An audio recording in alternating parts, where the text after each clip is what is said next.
വചനയാത്ര ഉൽപ്പത്തി 7-ാം അധ്യായം. ജലപ്രളയം. കർത്താവ് നോഹയോട് അരുളിച്ചെയ്തു, നീയും കുടുംബവും പെട്ടകത്തിൽ പ്രവേശിക്കുക. ഈ തലമുറയിൽ നിന്നെ ഞാൻ നീതിമാനായി കണ്ടിരിക്കുന്നു. ഭൂമുഖത്ത് അവയുടെ വംശം നിലനിർത്താൻ വേണ്ടി ശുദ്ധിയുള്ള സർവ്വമൃഗങ്ങളിലും നിന്ന് ആണും പെണ്ണുമായി 7 ജോഡിയും, ശുദ്ധിയില്ലാത്ത മൃഗങ്ങളിൽ നിന്ന് ആണും പെണ്ണുമായി 1 ജോഡിയും, ആകാശത്തിലെ പറവകളിൽ നിന്ന് പൂവനും പിടയുമായി 7 ജോഡിയും കൂടെ കൊണ്ടുപോവുക.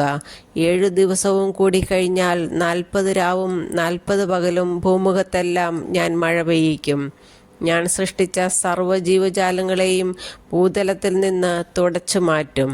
കർത്താവ് കൽപ്പിച്ചതെല്ലാം നോഹ ചെയ്തു. നോഹയ്ക്ക് 600 വയസ്സുള്ളപ്പോഴാണ് ഭൂമുഖത്ത് വെള്ളപ്പൊക്കമുണ്ടായത്. വെള്ളപ്പൊക്കത്തിൽ നിന്ന് രക്ഷപ്പെടാൻ നോഹയും ഭാര്യയും പുത്രന്മാരും അവരുടെ ഭാര്യമാരും പെട്ടകത്തിൽ കയറി. ദൈവം കൽപ്പിച്ചതുപോലെ ശുദ്ധിയുള്ളവയും അല്ലാത്തതുമായ മൃഗങ്ങളും പക്ഷികളും ഇഴജന്തുക്കളും ആണും പെണ്ണുമായി 2 വീതം നോഹയോടുകൂടെ പെട്ടകത്തിൽ കയറി.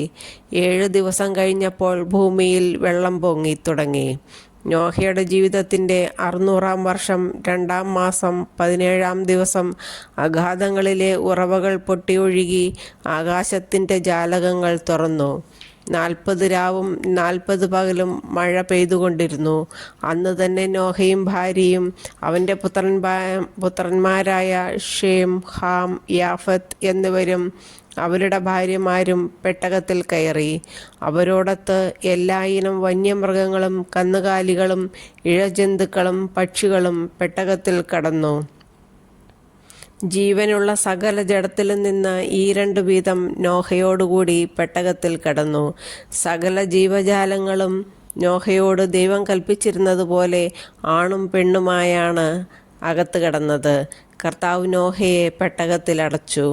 വെള്ളപ്പൊക്കം 40 നാൾ തുടർന്നു. ജലനിരപ്പ് ഉയർന്നു.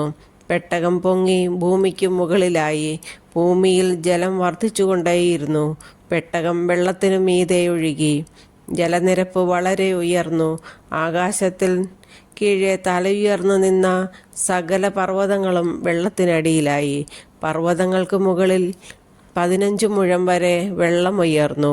ഭൂമുഖത്ത് ചരിക്കുന്ന എല്ലാ ജീവജാലങ്ങളും പക്ഷികളും കന്നുകാലികളും കാട്ടുമൃഗങ്ങളും ഇഴജന്തുക്കളും മനുഷ്യരും ചത്തൊടുങ്ങി. കരയിൽ വസിച്ചിരുന്ന പ്രാണനുള്ളവയെല്ലാം ചത്തു. ഭൂമുഖത്ത് നിന്ന് ജീവനുള്ളവയെല്ലാം മനുഷ്യനെയും മൃഗങ്ങളെയും ഇഴജന്തുക്കളെയും ആകാശത്തിലെ പക്ഷികളെയും അവിടുന്ന് തുടച്ചു മാറ്റി.